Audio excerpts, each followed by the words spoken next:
Hello students, previous class में हम लोगों ने स्टडी किया था इलेक्ट्रिक पोटेंशियल एनर्जी और प्रीवियस क्लास में हमने उसका थ्योरी डिस्कशन के बाद सिंपल ऑब्जेक्टिव टिप्स हमने आपको पढ़ाया था। आज के क्लास में न्यूमेरिकल लेक्चर टोटली न्यूमेरिकल पर ही हम फोकस करेंगे, जो इलेक्ट्रिक पोटेंशियल एनर्जी से भी रिलेटेड हो सकता है या तो फिर इलेक्ट्रिक पोटेंशियल से रिलेटेड होगा। उसी में फर्स्ट नंबर न्यूमेरिकल जो हमने डिस्कस किया है बोर्ड पर लिखा हुआ है, आप अच्छे से पहले न्यूमेरिकल को पढ़िए, उसके बाद इसका हम डिस्कशन करते हैं। 2 equal point charges Q are fixed at x equal to -a and x equal to +a। x equal to -a और +a लिखा है, मतलब बीच में ऑरिजिन होगा कहीं। ये एक्स एक्सिस का राइट साइड हो गया, ये लेफ्ट साइड, यहाँ पर आप देख लीजिए ये ऑरिजिन हमने ले लिया। ये x is equal to +a इधर होगा तो x is equal to -a इधर होगा। Another point charge Q is placed at the origin. एक चार्ज कैपिटल लेटर Q है जो ऑरिजिन पर रखा गया है, ये यहाँ और यहाँ पर फिक्स्ड है और ये यहाँ पर रखा गया है। Find the electrical potential energy of Q when it is displaced along x axis। जब ये x axis के along displaced किया जाता है by a small distance, जिस डिस्टेंस से डिस्प्लेस किया जा रहा है वो बहुत छोटा सा डिस्टेंस है। किसके कंपैरिजन में? a के कंपैरिजन में। ये जो वैल्यू है इसके कंपैरिजन में ये डिस्प्लेस किया गया वैल्यू मच लेस देन है। तो फिर इलेक्ट्रिकल पोटेंशियल एनर्जी उस समय क्या होगा? अब आप सोचिए, जब इसको आप डिस्प्लेस करेंगे तो यहाँ पर ये डिस्टेंस पहले मिड में था तो डिस्टेंस a रहा होगा, यहाँ से यहाँ तक है, यहाँ से यहाँ तक है। लेकिन अब क्या है, इधर का डिस्टेंस बढ़ जाएगा a + x और इधर का बढ़ेगा कि इस चार्ट से डिस्टेंस घट जाएगा a - x। तो एक साइड से डिस्टेंस इंक्रीज कर रहा है तो दूसरे साइड से डिक्रीज कर रहा है। अब यहाँ पर पोटेंशियल इस पोजिशन पर लिखेंगे तो पोटेंशियल एनर्जी जब भी होता है पेयर ऑफ चार्जेस के लिए, तो इसका पेयर एक बार इसके साथ सोचिए और इसका पेयर एक बार इसके साथ सोचिए। अब दोनों का पोटेंशियल एनर्जी को ऐड कर दीजिए तो total potential energy is Q by 4πε0 a + x और ये क्या हो जाएगा Q by 4πε0 a - x। आप फिजिक्स सोचेंगे तो सिंगल स्टेप प्रॉब्लम था, ये हो चुका है आंसर। लेकिन अब आपको कंडीशन इंप्लीमेंट करना है x much less than a का, तो उससे पहले कुछ और सिंप्लीफिकेशन आप कर लीजिए। 4πε0 एलसीएम लेंगे 1/a + x + 1/a - x। LCM value क्या इसका लिखेंगे आप, ये मल्टीप्लाई हो जाएगा a - x + a + x cancel out हो गया। 2a capital Q small q y 4πε0 a² - x²।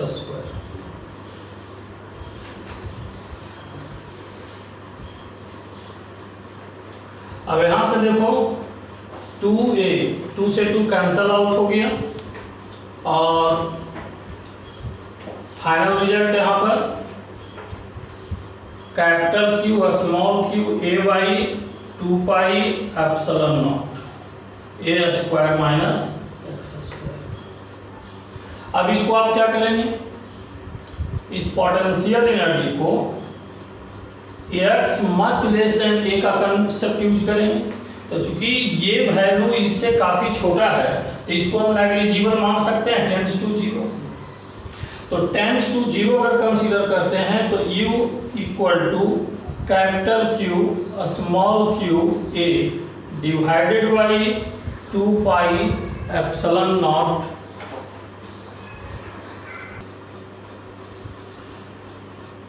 यहाँ पर a²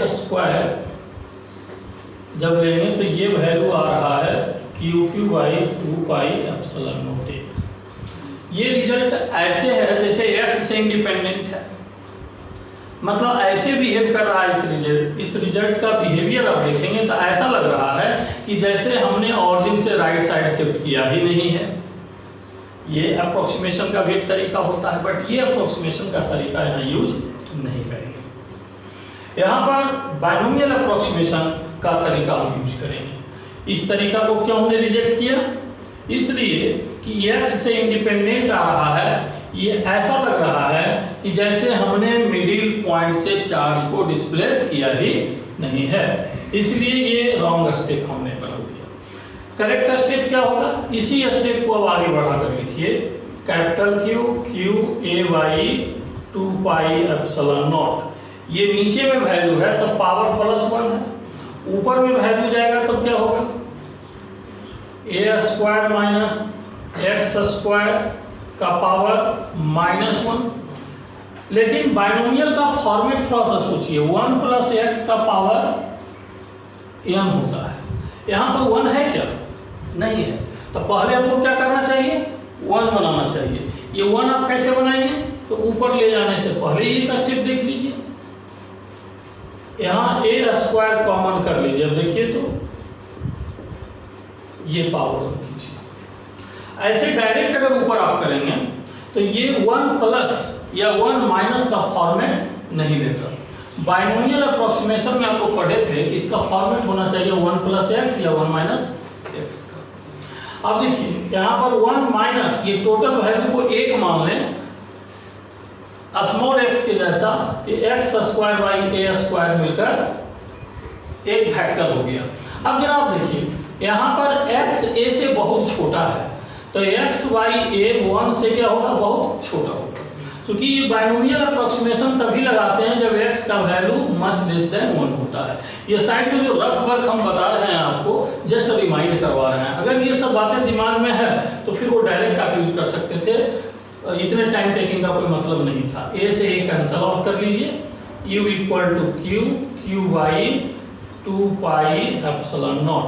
a से a कैंसल आउट तो a हो जाएगा। अब यहाँ पर नीचे से ऊपर इसको ले जाएंगे तो 1 minus x square by a square -1। तो capital Q by Q 2 pi epsilon naught a, ये माइनस माइनस प्लस हो जाएगा, 1 plus x square by a square. ये हो गया पोटेंशियल एनर्जी का रिजल्ट।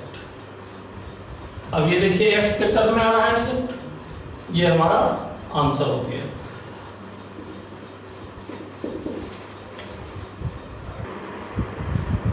इसी प्रॉब्लम को दूसरे तरीके से भी कैसे पूछा जाता है?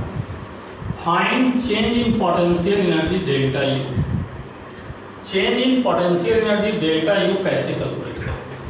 तब देखिए चेंज की बात किया गया तो फाइनल माइनस इनिशियल। इनिशियल कब था? जब वो मिड पॉइंट पर था, और फाइनल उस समय था जब डिस्प्लेस कर दिया गया था।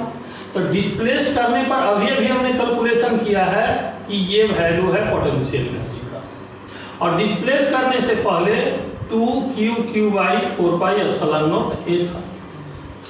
अब आप देखिए इन दोनों का डिफरेंस लेंगे तो एक वैल्यू ये जो है कैंसल आउट हो जाएगा, क्योंकि यहाँ से देखिए 2 से 4 कैंसिल होगा तो 2 पाई एप्सिलॉन नॉट यहाँ भी है, 2 पाई एप्सिलॉन नॉट यहाँ भी है। ये 1 वाला फैक्टर कैंसिल आउट हो जाएगा, q by 2 pi epsilon naught a cube into x square, ये answer.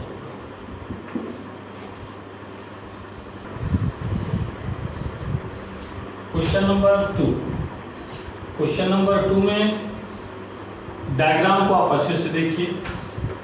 Diagram ABC equilateral triangle बनाया गया है, प्रत्येक साइड का लेंथ 1 मीटर है और 3 कॉर्नर्स पर चार्ज Q रखा हुआ है।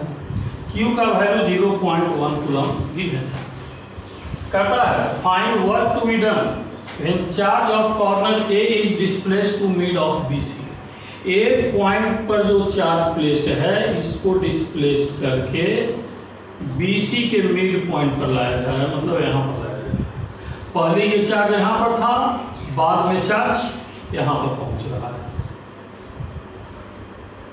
Work to be done, work हमें क्यों करना पड़ेगा? वर्क तब हमें करना पड़ता है जब इस प्रोसेस में पोटेंशियल एनर्जी इंक्रीज करेगा। पहले से सिस्टम का पोटेंशियल एनर्जी जितना भी रहा होगा उसको कैलकुलेट कर लेंगे, बाद में सिस्टम का पोटेंशियल एनर्जी जितना आएगा उसको कैलकुलेट कर लेंगे, दोनों में देखेंगे, डिफरेंस लेंगे, हम ये जस्टिफाई करेंगे कि एनर्जी इंक्रीज कर रहा है या डिक्रीज कर रहा है। अगर एनर्जी इंक्रीज कर रहा है then we have to do the work for this process, लेकिन अगर एनर्जी डिक्रीज कर रहा होता फिर हमें वर्क नहीं करना पड़ेगा, वो खुद ब खुद वहां चला जाएगा। लेकिन प्रॉब्लम में लिखा है find the work to be done, इसका मतलब इशारा किया गया है कि पोटेंशियल एनर्जी का वैल्यू इंक्रीज कर रहा है। तो आप दोनों सिचुएशन में पहले पोटेंशियल एनर्जी कैलकुलेट कीजिए। इनिशियल पोटेंशियल एनर्जी तब कैलकुलेट करेंगे जब इक्विलैटरल ट्रायंगल पर ये तीनों चार्जेज है, और इक्विलैटरल ट्रायंगल पर है तो आप अलग अलग लिखेंगे K0 Q square by A, कितने बार? 3 टाइम्स, कितना हो गया? 3 K0 Q square by A। अब चाहे तो इसका वैल्यू दिया हुआ है, आप कैलकुलेट भी कर ले सकते हैं। 3 × 9 × 10 टू द पावर 9 0.1 का whole square divided by side length 1। Value जो भी आता है कैलकुलेट करके यहाँ पर लिख लीजिए। 27 × 10 टू द पावर 9 और ये 10 टू द पावर -2, तो 27 × 10 टू द पावर 7, इतना जूल हो जाएगा। ये इनिशियल एनर्जी। अब हमें फाइनल तब कैलकुलेट करना है जब इसको यहाँ से यहाँ पर ले आए, तो यहाँ से यहाँ पर जब ले आए तो तीनों एक ही लाइन पर आ जाएगा, और एक ही लाइन पर आ जाएगा तो फाइनल पोटेंशियल एनर्जी का वैल्यू आप क्या लिखेंगे? आप चाहें तो एक लाइन ऐसे डिस्क्राइब कर लीजिए, ये B है, ये C है और ये पॉइंट D है, यहाँ पर भी चार्ज Q, यहाँ पर भी चार्ज Q, यहाँ पर भी चार्ज Q। तो ये डिस्टेंस कितना हो गया? A बाई, ये डिस्टेंस कितना होगा? A बाई 2 होगा, ठीक है, A बाई 2 होगा। अब A बाई 2 होगा तो पोटेंशियल एनर्जी फाइनल जब लिखेंगे तो एक बार ये पेयर लेंगे, एक बार ये पेयर लेंगे, तो दोनों पेयर का पोटेंशियल एनर्जी जब ऐड करेंगे तो K0 Q × Q divided by 4 pi epsilon naught A by 2, एक ये हो गया, और 2 बार होगा ना, तो उससे हमने क्या किया? मल्टीप्लाई कर दिया, सेम वैल्यू रिपीट करेगा। तो यहाँ से आप देखें,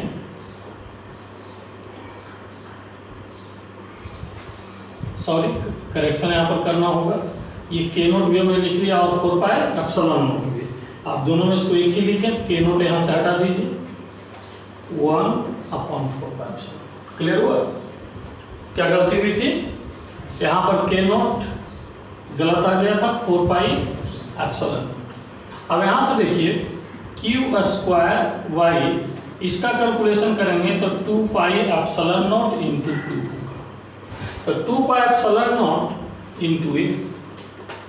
अब यहाँ से क्या होता है? फाइनल पोटेंशियल एनर्जी 2 से 2 ये भी कैंसल आउट हो जाएगा, तो Q square divided by pi epsilon naught A। अब यहाँ से Q का वैल्यू फिर आप पुटअप करें, A का वैल्यू पुटअप करें और इसको कैलकुलेट कर लें।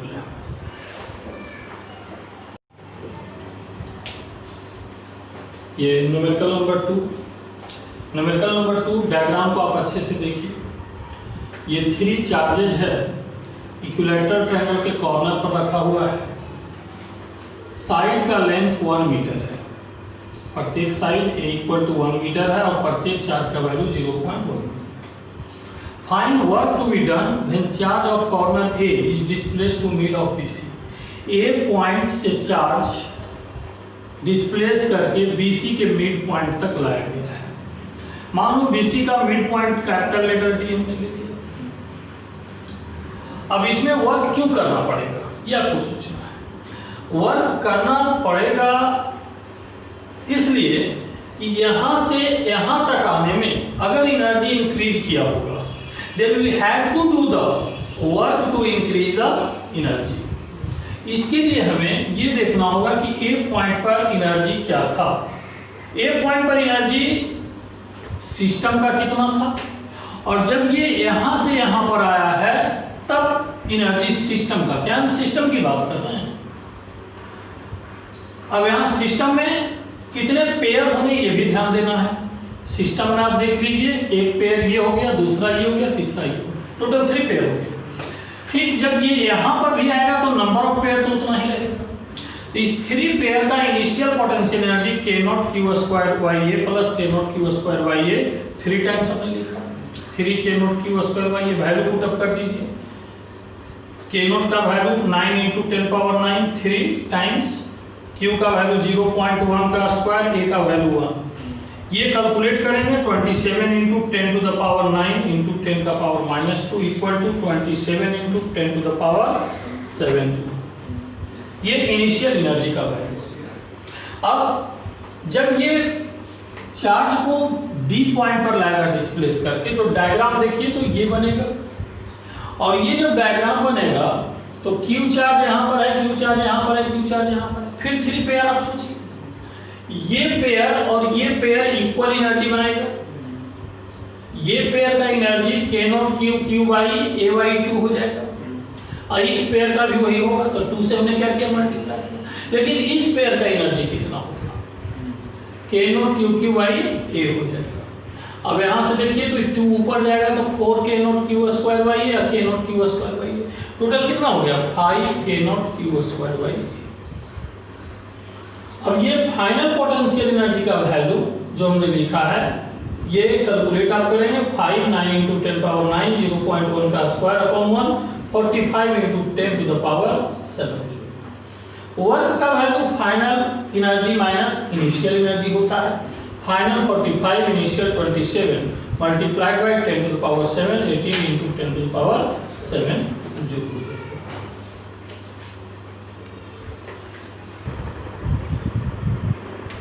नॉवेटल नंबर 3, इसको आप पढ़िए। ये distance of closest approach, potential energy, kinetic energy से रिलेटेड कॉन्सेप्ट है, कर सकते हो मैकेनिकल एनर्जी थ्योरम पर बेस्ड है। An alpha particle with kinetic energy k is heading towards a stationary nucleus of atomic number Z। Atomic number Z दिया हुआ है इस न्यूक्लियस का, तो Z एटॉमिक नंबर है, मतलब पॉजिटिव चार्ज जो इसके सेंटर पर होगा उसका वैल्यू कितना हो जाएगा। इस चार्ज को हम Q2 ले लें, यहाँ पर जो सेंटर पर है तो Q2 = ZE हो जाएगा, जहाँ पर Z एटॉमिक नंबर हो गया इसका। Number of electron equal to number of proton से सोचिए। अब आगे क्या लिखा है, स्टेशनरी न्यूक्लियस रुका हुआ है of atomic number Z, find the distance of closest approach. जब अल्फा पार्टिकल को इसकी ओर आप हेडिंग करेंगे तो स्टार्टिंग में नहीं दिखा है कि ये कितने डिस्टेंस पर है, तो हमको ये सोचना है कि ये इतना ज़्यादा डिस्टेंस पर अल्फा पार्टिकल स्टार्टिंग में है ताकि इन दोनों का पोटेंशियल एनर्जी का वैल्यू 0 है। मतलब initial potential energy of alpha particle and nucleus system is 0। अब देखिए पोटेंशियल एनर्जी 0 है, लेकिन अल्फा पार्टिकल काइनेटिक एनर्जी है। इस काइनेटिक एनर्जी से आगे बढ़े, चूंकि ये भी पॉजिटिव चार्ज होता है। अल्फा पार्टिकल के बारे में आप जानते हैं, हीलियम 2+ आयन, मतलब इस पर चार्ज जो होगा 2 प्रोटॉन के बराबर होगा, 2 × E होगा। जैसे उसके चार्ज को Q2 ले लिया तो इसके चार्ज को अगर Q1 ले लें तो Q1 = 2 × E हो जाएगा। Q1 चार्ज 2 × E हो गया, Q2 चार्ज ZE हो गया। अब ये जब अप्रोच कर रहा है, ये तब तक अप्रोच करेगा जब तक कि इसका वेलोसिटी 0 नहीं होगा। क्यों 0 होगा? क्योंकि इसका रिपल्सन जब इस पर लगेगा तो ये इसको रिपेल करेगा, तो हमेशा इसको रोकने का कोशिश करेगा, जिससे कि उसका काइनेटिक एनर्जी लॉस होता जाएगा। और एक ऐसा टाइम आएगा जब loss of kinetic energy of alpha particle is equal to gain in potential energy of alpha particle and nucleus system. तो हम लोग सॉल्यूशन में, अच्छा यहाँ पर जो डायग्राम में सारी बात हमने दिखाया सभी को समझ में आ गया। जिस सेपरेशन पर आकर रुका है उसको r0 हमने कंसीडर कर लिया, distance of closest approach, right. और अल्फा पार्टिकल का काइनेटिक एनर्जी क्या होगा, half mass of alpha particle v0 square, v0 speed से अगर थ्रो किया गया है। लेकिन प्रॉब्लम में दे रखा है कि अल्फा पार्टिकल का काइनेटिक एनर्जी ये है, ये दिया हुआ है, स्पीड दिया हुआ नहीं है, मतलब हमारा आंसर स्पीड के टर्म में नहीं होगा, मास ऑफ अल्फा पार्टिकल के टर्म में नहीं होगा। चलिए, तो अब एक लाइन हमारा सॉल्यूशन जो लास्ट है इतना समझने के बाद कि loss of kinetic energy equal to gain in potential energy. पहले से काइनेटिक एनर्जी न्यूक्लियस का था ही नहीं, तो लॉस अल्फा पार्टिकल किया है, तो ये लॉस ऑफ पहले से काइनेटिक एनर्जी कितना था, के, तो के का इसने लॉस कर दिया, तो ये के हमने लिख दिया लॉस है। और गेन इन पोटेंशियल एनर्जी जो हुआ वो क्या लिखेंगे आप, 9 × 10⁹ या के नॉट, के नॉट हम लोग क्या लिखते हैं, 9 × 10⁹ को लिखकर चल रहे हैं, Q1 × Q2 divided by R0। यही R0 हमें निकालना है, देख लीजिए R0 का value K0 Q1 Q2 divided by K।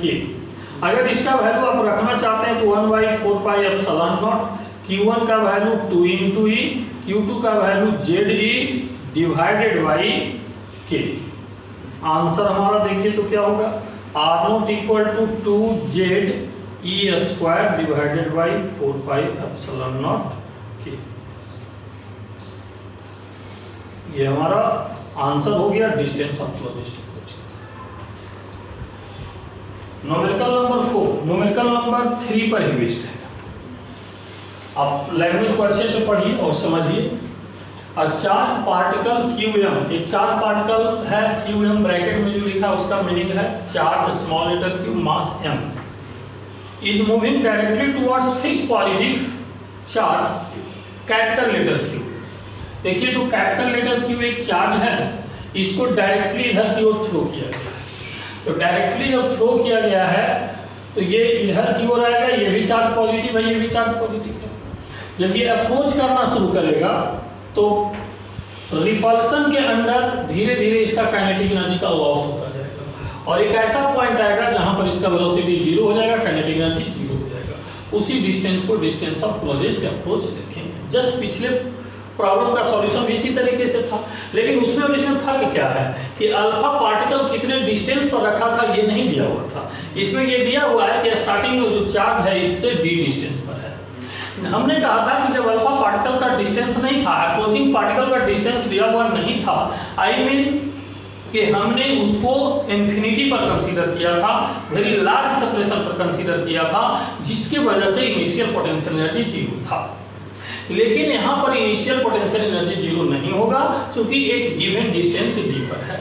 तो इस प्रॉब्लम में आप करेंगे क्या, फिर वही loss of kinetic energy equal to gain in potential energy, या फिर ऐसे लिखिए initial kinetic energy plus initial potential energy equal to final kinetic energy plus final potential energy. Initial kinetic energy आप क्या लिखेंगे, तो इनिशियल काइनेटिक एनर्जी के लिए V0 के टर्म में आप डायरेक्टली लिखें हाफ m V0², और पोटेंशियल एनर्जी की बात करेंगे तो इसका और इसका potential energy K0 Q divided by d होगा। फाइनल काइनेटिक एनर्जी 0 है और जब इस डिस्टेंस पर आएगा तो final part potential energy K0 Q y R0 हो जाएगा। अभी R0 हमें कैलकुलेट करना है, तो यहाँ से आप देखिए K0 Q y R0 equal to K0 Q d plus half m V0²। तो ये R0 का वैल्यू हमें 1/R0 का वैल्यू क्या आ जाएगा, तो इसको आप डिवाइड कर दीजिए K0 Q y d into K0 Q, और इससे डिवाइड करेंगे तब mV0² divided by 2 K0 Q R0।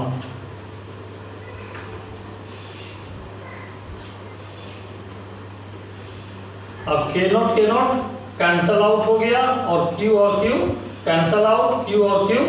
तो यहाँ से देखिए तो 1/R0 equal to 1/d plus यहाँ पर R0 जो वैल्यू हमने लिखा है अब थोड़ा सा चेक कर लीजिए, कुछ गड़बड़ लग रहा है, R0 कहीं से गलत कैरी आउट हुआ है, हमने डिवाइड इसको किया था, ये R0 नहीं हुआ। देख लीजिए फिर से चेक करके, mv0 स्क्वायर है, नीचे में 2 है, ये k0 q से डिवाइड किए हैं तो k0 q नीचे चला गया। अब 1/d plus mv0 square divided by 2 k0 q into q, ये वैल्यू हो गया।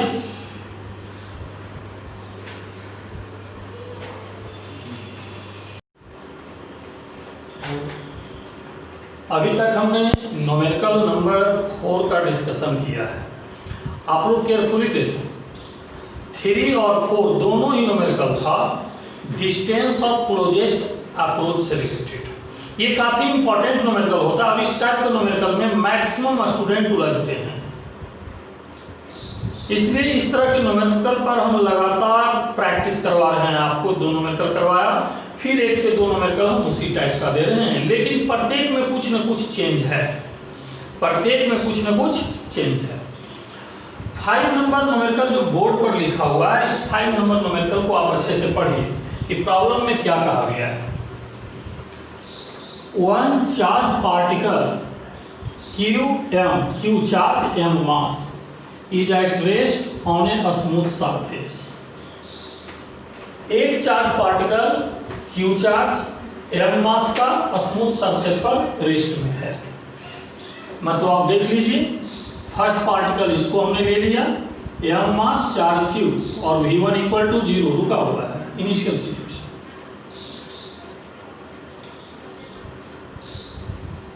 Another identical charged particle is projected along the plane towards it with a speed v0। दूसरा पार्टिकल जो आइडेंटिकल है मास में भी और चार्ज में भी, v0 स्पीड से उधर की ओर थ्रो किया गया है। जब उधर की ओर थ्रो किया गया है v0 स्पीड से, then find the distance of the closest approach। Distance of closest approach को कैलकुलेट करना है। तो डिस्टेंस ऑफ क्लोजेस्ट अप्रोच को कैलकुलेट करने के लिए हम कैसे अप्रोच लगाएंगे, ये देखिए हमारा कॉन्सेप्ट क्या अप्रोच क्या होना चाहिए। सबसे पहली बात कि इसमें जो फर्स्ट पार्टिकल जो रेस्ट में है वो फिक्स नहीं किया हुआ है, और इधर से जब इसको थ्रो किया गया है, इनिशियल सिचुएशन जो हमने दिखलाया है, तो ये जब आगे बढ़ेगा, एक बात और, ये दूसरा नंबर पार्टिकल और पहले नंबर पार्टिकल के बीच का सेपरेशन मेंशन नहीं किया है। मैंने कहा था कि इस तरह के न्यूमेरिकल में अगर दोनों के बीच का सेपरेशन नहीं दिया गया हो तो क्या कंसीडर करेंगे, इनफिनाइट सेपरेशन कंसीडर करेंगे। तो इस समय जो 1 और 2 के बीच का सेपरेशन है, इस सेपरेशन को हम लोग R1 equal to initial separation, R1 equal to infinite. But second situation में क्या करेंगे, सेकेंड सिचुएशन क्या होगा कि जब ये आगे की ओर बढ़ेगा तो मान लो कि धीरे धीरे इसका काइनेटिक एनर्जी का लॉस होगा। क्यों लॉस होगा? क्योंकि ये भी चार्ज पॉजिटिव है और ये भी चार्ज पॉजिटिव है, पॉजिटिव के बीच रिपल्सन होगा, तो ये इसमें कॉलिजन होने का अपोज करेगा, ये इसको अपने से कोलाइड होने नहीं देगा। लेकिन फिर भी इसका काइनेटिक एनर्जी होने की वजह से इसके रिपल्सन का अपोज करते हुए आगे बढ़ता जाएगा। अब मान लो एक पर्टिकुलर पोजीशन पर ये पहुंच गया R0 सेपरेशन पर। ये R0 सेपरेशन पर जब पहुंच रहा है तो उस समय देखिए ये इस पर रिपल्सन का फोर्स इधर लगा रहा है, ये रिपल्सन का फोर्स इधर लगा रहा है। यहाँ से यहाँ तक जब 2 नंबर पार्टिकल आया है कि इसमें क्या सिचुएशन हुआ होगा, इसका वेलोसिटी डिक्रीज होते होते भी रहा होगा और इसका वेलोसिटी इंक्रीज करते करते भी हो गया। जब दोनों का वेलोसिटी कॉमन हो गया होगा तो ये कॉमन वेलोसिटी से ये आगे जाएगा और ये इसके पीछे पीछे जाएगा, ये सेपरेशन फाइनल हो गया। अब इससे सेपरेशन कम होना नहीं है, अब इससे सेपरेशन कम नहीं होना है और न ही सेपरेशन हमारा डिस्टेंस ऑफ क्लोजेस्ट अप्रोच हो गया। इसको R2 इक्वल टू R0 कर सकते हैं। सेकेंड कंडीशन में इन दोनों के बीच का सेपरेशन R0 हो गया और फर्स्ट कंडीशन में R1 इक्वल टू इन्फिनिटी। इस पर लगने वाला जो कूलम्ब्स फोर्स है ये इक्वल एंड अपोजिट है और आप जानते हैं कि equal and opposite force internal nature का होता है। सिस्टम पर लगने वाला इक्वल एंड अपोजिट फोर्स क्या होता है? इंटरनल नेचर का होता है। तो इंटरनल नेचर के फोर्स की वजह से मोमेंटम कंजर्वेशन यूज करते हैं। क्या यूज करते हैं? Momentum conservation. आप लोग के दिमाग में ऐसा नहीं आ रहा है कि मोमेंटम कंजर्वेशन अचानक आपके दिमाग में क्यों चला गया? इसलिए चला गया कि ये वेलोसिटी पता है, ये वेलोसिटी पता है, बट ये वेलोसिटी फाइनल हमें पता नहीं है। तो अगर ये फाइनल वेलोसिटी हमें पता है ही नहीं तो ऐसे केस में हम क्या करेंगे? कैलकुलेशन करने के लिए हमको कोई इक्वेशन चाहिए और वह इक्वेशन मोमेंटम कंजर्वेशन है। लेकिन मोमेंटम कंजर्वेशन यूज करने से पहले आप ये इत्मीनान हो लीजिए कि एक्सटर्नल फोर्स सिस्टम पर नहीं होना चाहिए। यहाँ पर फ्रिक्शन है ही नहीं, स्मूथ सरफेस दिया है, एक्सटर्नल फोर्स है ही नहीं। रिपल्सन का फोर्स है तो चूंकि रिपल्सन का फोर्स इक्वल एंड अपोजिट है इसलिए एक्सटर्नल फोर्स जीरो है। तो एक्सटर्नल फोर्स जीरो होने की वजह से मोमेंटम कंजर्वेशन लगाएंगे और इनिशियल मोमेंटम देखिए तो कितना है? m into v naught plus m into zero equal to m into v plus m into v. यहाँ से v equal to v naught by 2 हो जाएगा। मतलब दोनों का वेलोसिटी क्या होगा? कॉमन हो जाएगा। मोमेंटम कंजर्वेशन दोनों का वेलोसिटी कॉमन हो जाएगा और दोनों का वेलोसिटी जब कॉमन हमने कैलकुलेट कर लिया तो अब अगला स्टेप हमारा क्या होगा? अब अगला स्टेप हमारा होगा mechanical energy theorem. Mechanical energy theorem क्यों सोच रहे हैं?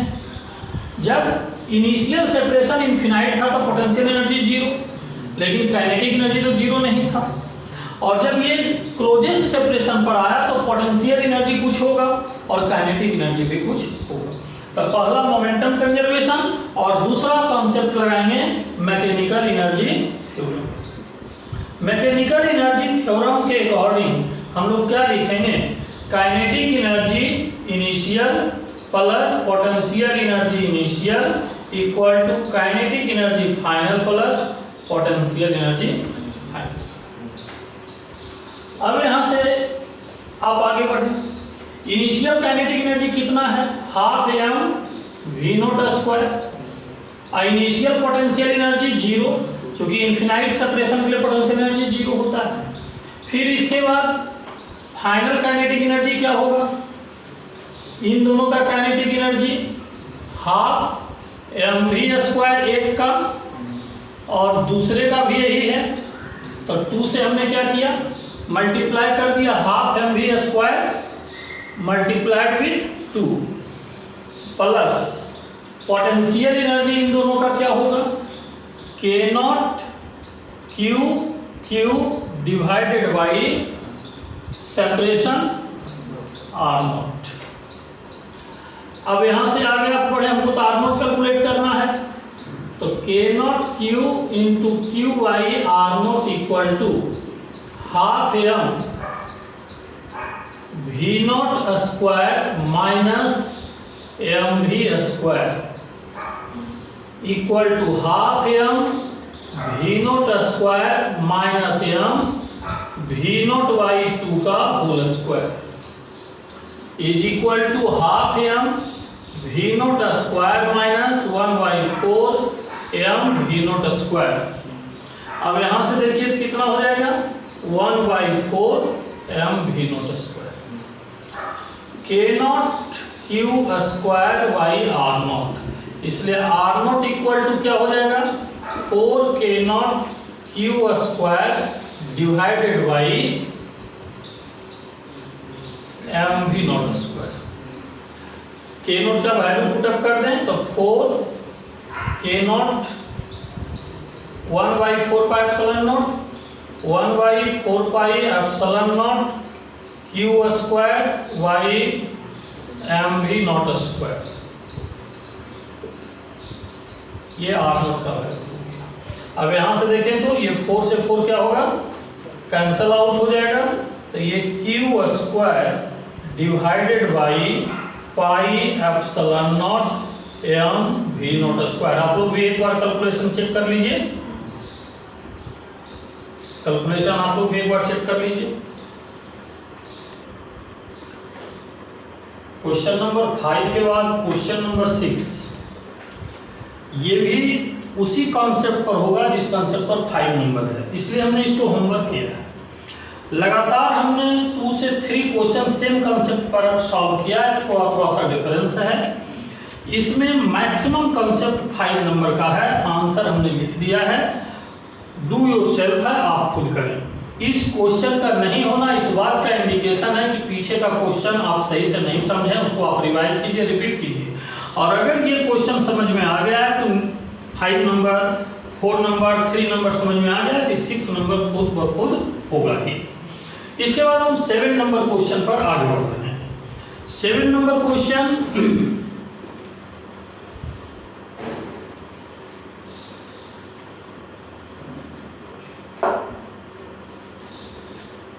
7 नंबर क्वेश्चन में ABC एक सेमी सर्कल गिवन है। ABC semi circle radius R given है। इसके सेंटर पर एक चार्ज Q है और ये चार्ज फिक्स्ड किया हुआ है, इसमें कोई मूवमेंट नहीं है। यहां से एक अननोन डिस्टेंस पर P पॉइंट है और इस P पॉइंट पर Q चार्ज है और ये Q चार्ज को यहां से मूव करवाया जा रहा है। इसको यहां से मूव करवा करके A पर लाया गया, फिर A से मूव करवा कर B पर लाया गया, B से फिर C पर लाया गया। A point charge Q is moved from point P to A, B and C. Work in this process is WA. WA मतलब P से A तक आने में वर्क WA और P से B तक आने में वर्क WB और P से C तक आने में work WC। Which of the following is correct? इसमें से कौन सा करेक्ट ऑप्शन है? अब इसका सॉल्यूशन अंडरस्टैंड करने के लिए आप देखें कि जब किसी चार्ज को एक पॉइंट से दूसरे पॉइंट तक मूव करवाते हैं तो हमने ये समझाया होगा कि work done in moving from one point two other point. जैसे यहाँ पर वन पॉइंट P है, अदर पॉइंट A है, P से A तक मूव करवाने में फोर्स के द्वारा जो वर्क होता है Q initial potential minus final potential. तो इनिशियल P है और फाइनल A है, तो हम लोग इसको लिख सकते हैं इनिशियल पॉइंट का पोटेंशियल माइनस फाइनल पॉइंट का पोटेंशियल, जब आपने P से A पर लिखा है।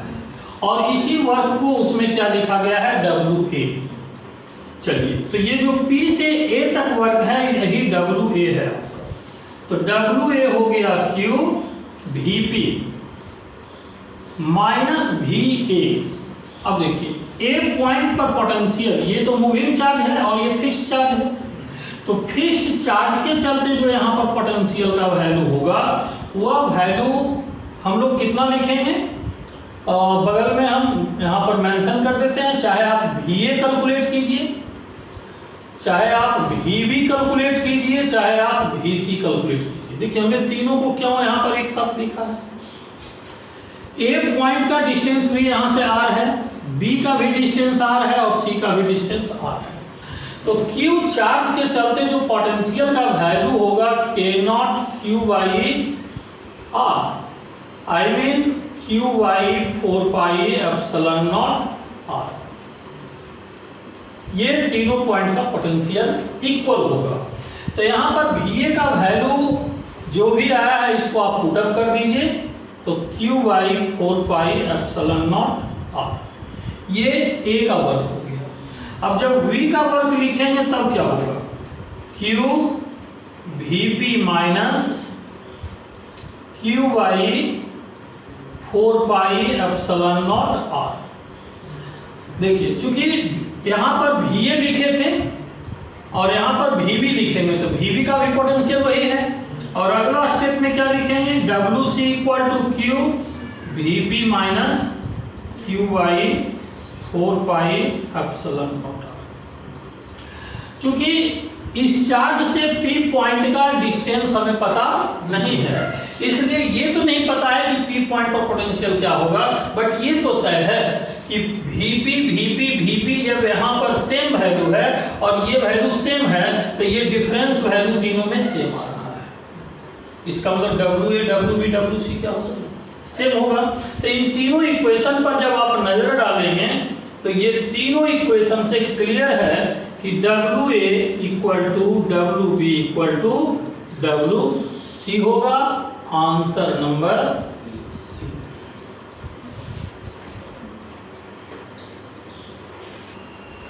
Numerical number 8, 2 identical thin rings each of radius r। देखिए तो डायग्राम में हमने कंसीडर किया है, एक रिंग ये है, दूसरा रिंग ये है, दोनों का रेडियस r है। If Q1 and Q2 are respectively the charges uniformly spread on the two rings, दोनों रिंग पर चार्ज का वैल्यू इक्वल दिया हुआ है, यहाँ सॉरी इक्वल नहीं डिफरेंट दिया हुआ है, Q1 एंड Q2। यहाँ पर भी हमने Q1 ले लिया, यहाँ पर भी Q2। Find the work done in moving a charge Q from center of ring having charge Q1। Q1 charge वाले रिंग का सेंटर C1 ले लिया और Q2 चार्ज वाले रिंग का सेंटर C2 ले लिया। अब यहाँ से यहाँ तक ले जाने में कितना वर्क करना होगा ये हमें कैलकुलेट करना है। Distance between centres of two ring is r। दोनों सेंटर के बीच का डिस्टेंस r की। अब सॉल्यूशन कैसे करेंगे? यहां पर मूवमेंट कहां से हो रहा है? C1 से C2। तो C1 से C2 जब मूवमेंट हो रहा है तो 1 से 2 मूवमेंट के लिए वर्क का formula Q V1 minus V1 minus V2। V1 का वैल्यू जब आप कैलकुलेट कर रहे हैं तो K0 Q2 upon square root A square plus X square, ये पोटेंशियल Q2 चार्ज के वजह से सेंटर C1 पर होगा। लेकिन इस खुद जो रिंग है, इस रिंग का सेल्फ पोटेंशियल भी तो होगा। तो इस रिंग का self potential at the centre of ring जो आपने स्टडी किया था हो जाएगा K0 Q1 by R। K0 Q1 by R। जैसे आपने V1 कैलकुलेट किया है, थोड़ा और आगे बढ़ा लीजिए। K0 Q2 divided by A जो हम लोग लिखते हैं रेडियस ऑफ द रिंग। तो ये Q2 रिंग यूज कर रहे हैं, Q2 चार्ज वाला रिंग है, तो इसका रेडियस कितना है R। तो यहाँ पर R स्क्वायर हमने पुट कर दिया। और एक्सियल डिस्टेंस आप देखेंगे तो एक से दूसरे का सेंटर का जो डिस्टेंस है वह भी R दिया हुआ है। तो फाइनल रिजल्ट यहाँ से आपको जो मिल पा रहा है K0 रूट 2R Q2 plus K0 Q1 by R। Common term आ गया K0 बाई R, और जो टर्म कॉमन नहीं है उसको लिखें Q1 प्लस Q2 बाई 2। ये V1 का वैल्यू आ गया। जैसे आपने V1 का वैल्यू कैलकुलेट किया, इसी तरीके से V2 का वैल्यू कैलकुलेट करेंगे। तो V2 का वैल्यू कैलकुलेट करेंगे तो K0 Q1 जो Q1 चार्ज वाला रिंग है उसके चलते इसके सेंटर पर जो पोटेंशियल होगा K0 Q1 divided by R square. और ये रिंग 2 पर जो चार्ज Q2 है इसके चलते जो सेल्फ पोटेंशियल होगा, ये self potential K0 Q2 divided by क्या लिखेंगे, इसका रेडियस वैल्यू। तो ये वैल्यू आ जाएगा K0 कॉमन R कॉमन, इसमें Q2 plus Q1 by root 2।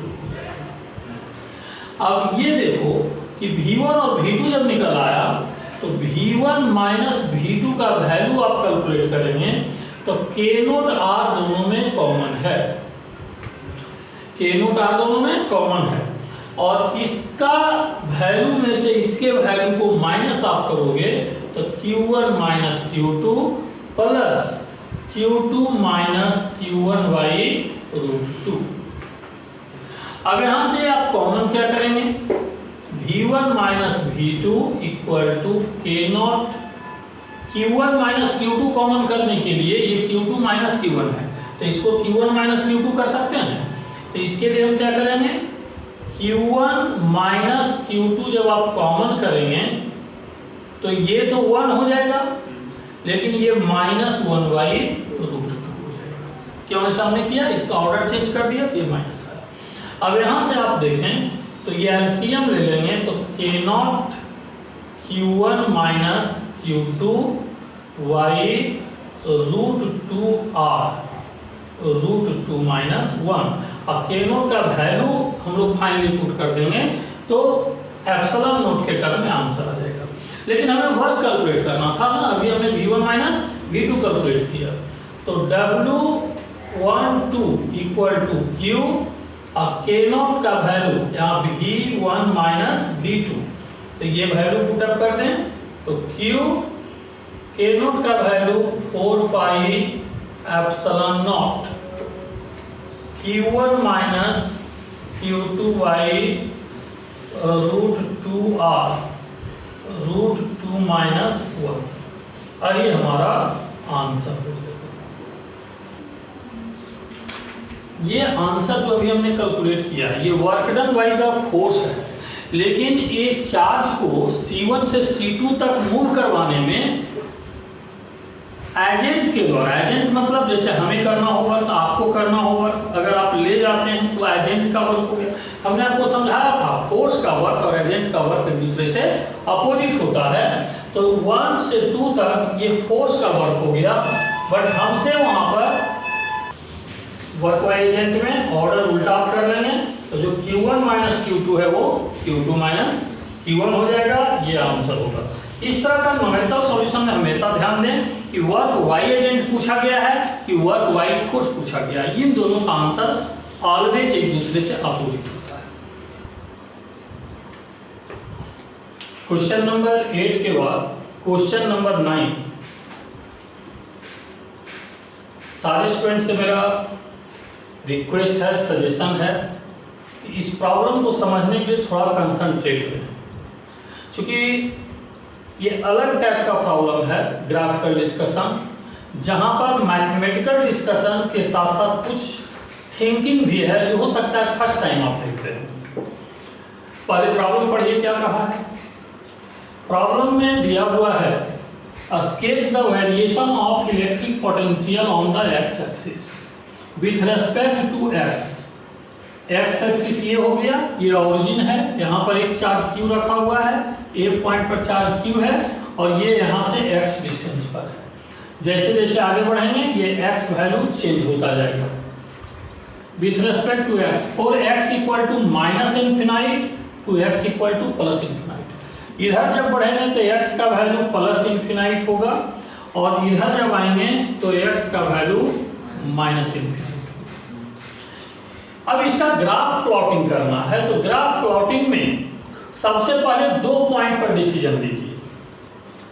एक O पॉइंट पर कितना पोटेंशियल है और दूसरा A पॉइंट पर। इन दोनों पॉइंट पर डिसीजन लेने के बाद कोई भी एक जनरल पॉइंट पर पोटेंशियल लाइक P पॉइंट पर हम लेंगे। तो O पॉइंट पर जब पोटेंशियल लिखेंगे तो देखिए क्या होगा, VO। O पॉइंट पर पोटेंशियल 2 चार्जेस के चलते होगा, एक इसके चलते एक खुद के चलते।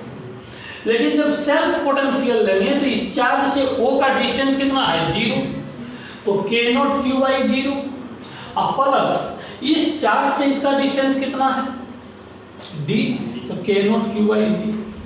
तो ये इन्फिनाइट हो गया, ये वैल्यू क्या होगा, इन्फिनाइट, और इसमें कुछ भी आप ऐड करेंगे तो फाइनल वैल्यू क्या होगा, इन्फिनाइट ही।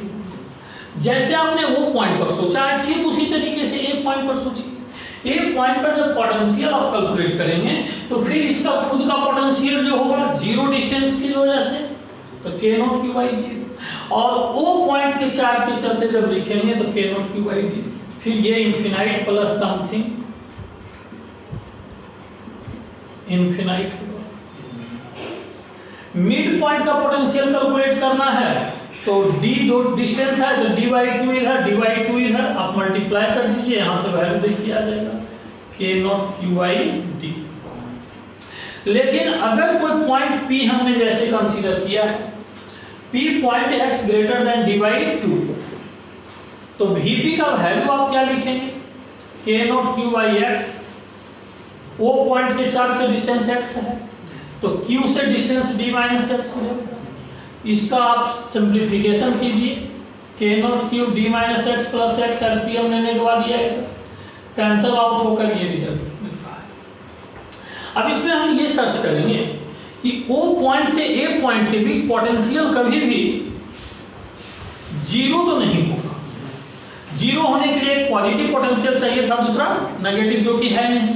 तो अगर जीरो होगा ही नहीं तो फिर मिनिमम होने का चांस है। अब वह मिनिमम वैल्यू कुछ भी हो सकता है। तो यहाँ पर देखिए, इसका मिनिमम होने के लिए नीचे वाला वैल्यू क्या होना चाहिए, मैक्सिमम, और इसको मैक्सिमाइज करेंगे तो first differentiation equal to zero, तो एक्स डी, एक्स का डिफरेंशिएशन 1 हो जाएगा, तो 1 इंटू डी, और एक्स स्क्वायर का 2x, तो x equal to D by two. मतलब at the mid point potential will be minimum, mid point पर पोटेंशियल मिनिमम होगा। अब देखिए, O पॉइंट पर पोटेंशियल इनफिनाइट आ रहा था, इनफिनाइट कहाँ, ऊपर तक जाएगा। A पॉइंट पर भी पोटेंशियल इनफिनाइट आ रहा था तो ऊपर तक जाएगा, और मिड पॉइंट पर पोटेंशियल मिनिमम आ रहा है लेकिन जीरो नहीं आ रहा है, इसलिए ये ग्राफ यहाँ टच नहीं करेगा। तो ये ग्राफ यहाँ से यहाँ तक ऐसे हो गया। अब आपको समझना है ये साइड का ग्राफ और ये साइड का ग्राफ, जो बिल्कुल आसान है। आपको मेन समझना है इन बिटवीन पोजीशन वाला ग्राफ। तो O और A का समझने के बाद फिर सब समझिए, O से A जब मिड पॉइंट पर मिनिमम है तो मिनिमम का पॉइंट निश्चित रूप से ऐसे होगा। एक पॉइंट हमने बताया इनफिनाइट के लिए कि ग्राफ ऐसे होगा, इनफिनाइट के लिए ग्राफ ऐसे होगा। हमारे पास दो ही चांस था ना, कि हो सकता है कि ऐसे ग्राफ होते हुए ऐसे भी जा सकता था, तो ऐसे ग्राफ लेने के लिए मैक्सिमा हो जाएगा, इसलिए मिनिमा होने के लिए निश्चित रूप से यहाँ से ऐसे ही जाना होगा। अब हमें ए पॉइंट के बाद और ओ पॉइंट से पहले सोचना है। ए पॉइंट के बाद आप देखें तो जैसे जैसे ए से राइट साइड बढ़ेंगे डिस्टेंस क्यू से भी बढ़ेगा, मतलब ए पॉइंट से भी डिस्टेंस बढ़ेगा और ओ पॉइंट से भी, और डिस्टेंस बढ़ने से पोटेंशियल का वैल्यू क्या होता है, डिक्रीज करता है। डिस्टेंस बढ़ेगा पोटेंशियल डिक्रीज करेगा। जैसे हमने कहा राइट साइड डिस्टेंस बढ़ने से पोटेंशियल डिक्रीज करेगा, तो निश्चित रूप से इसका ग्राफ ऐसे होना चाहिए। लेफ्ट साइड भी सोचेंगे तो ओ पॉइंट से लेफ्ट साइड जाकर सोचिए, तो ओ पॉइंट से लेफ्ट साइड जाकर सोचेंगे तो ओ पॉइंट से भी डिस्टेंस उसका बढ़ता जाएगा और ए पॉइंट से भी डिस्टेंस बढ़ता जाएगा। फाइनल रिजल्ट क्या है, डिस्टेंस इंक्रीज करेगा, और डिस्टेंस जब इंक्रीज करेगा तो निश्चित रूप से रेक्टेंगुलर हाइपरबोला होगा। डिस्टेंस इंक्रीज करने से पोटेंशियल डिक्रीज करेगा, तो राइट साइड भी ग्राफ ऐसे ही होगा और लेफ्ट साइड भी ग्राफ ऐसे ही होगा। ये बीच वाला ग्राफ समझना हमारे लिए ज़्यादा इंपॉर्टेंट था, इसके बाद ये दोनों का डिसीजन आसान होता है।